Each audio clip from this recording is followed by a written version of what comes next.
دوستان سلام. یه مسئله قدیمی هست که میگه شد غلامی که آب جو آرد، آب جو آمد و غلام ببرد. حالا این حکایت علی گداست.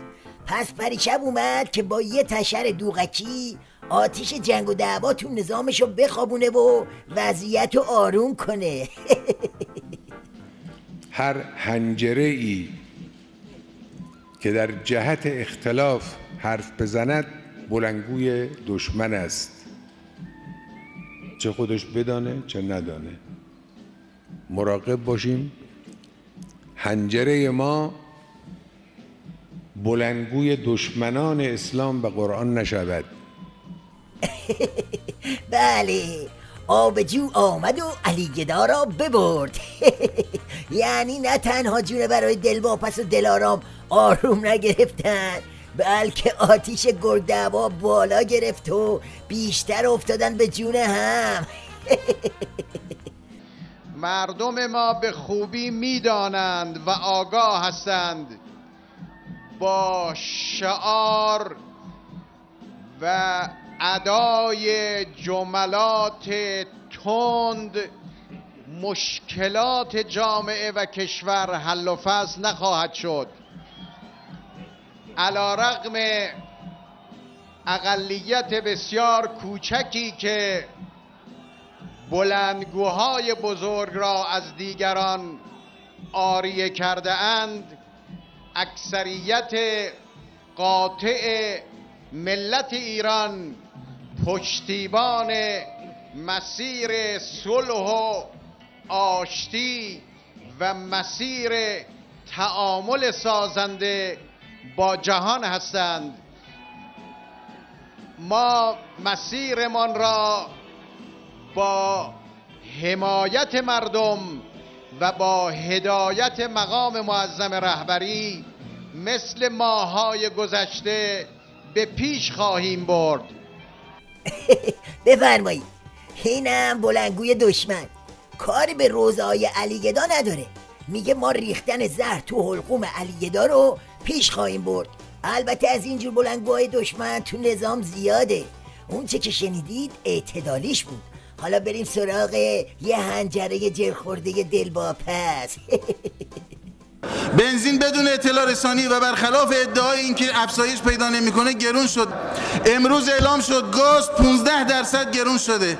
آقای روحانی اقلا این اقدامات رو بیاید مردم رو توجیه کنید که چرا این تصمیمات رو میگیرید. با اینکه شما سیاستاتون منفعلانه بوده و کلی امتیاز به غرب دادید، همش عقب نشینی و انفعال بوده، ولی مشکلات نتونستید حل بکنید.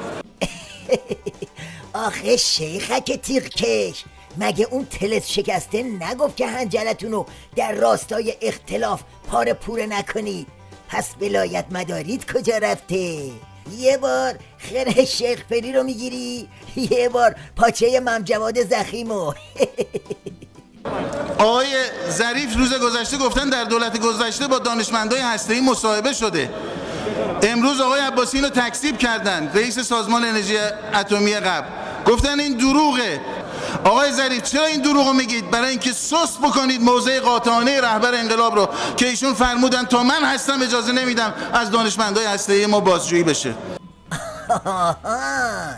پس ظریف دنبال نقشه های ظریفه ها؟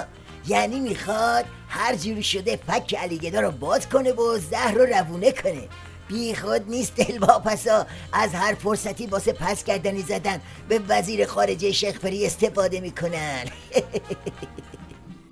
مهدی طائب در پاسخ به سوال یکی از طلاب که پرسید آیا کفن پوش شدن دست جمعی به نشانه اعتراض به رفتار دولت در مذاکرات را تایید میکنید یا خیر، گفت به نظر من مذاکرات شکست خورده است و دولت و حامیانش به دنبال مقصر می‌گردند و دلیل اینکه یک شبه بنزین را حذف یا نان را گران می‌کنند اعمال فشار بیشتر به مردم به بهانه تحریم و متقاعد کردن مردم به هر نوع توافقی است.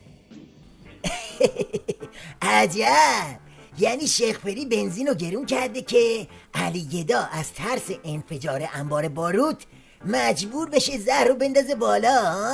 راست و دروغش گردن خودشون، اما وقتی کار به اینجا میکشه یعنی وضعیت خیلی خفن در عقربه.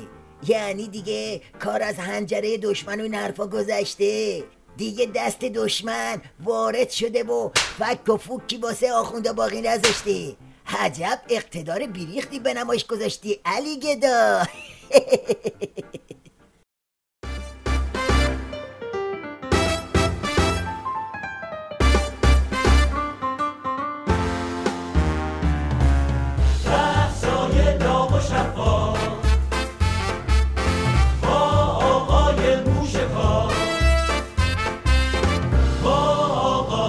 موشکار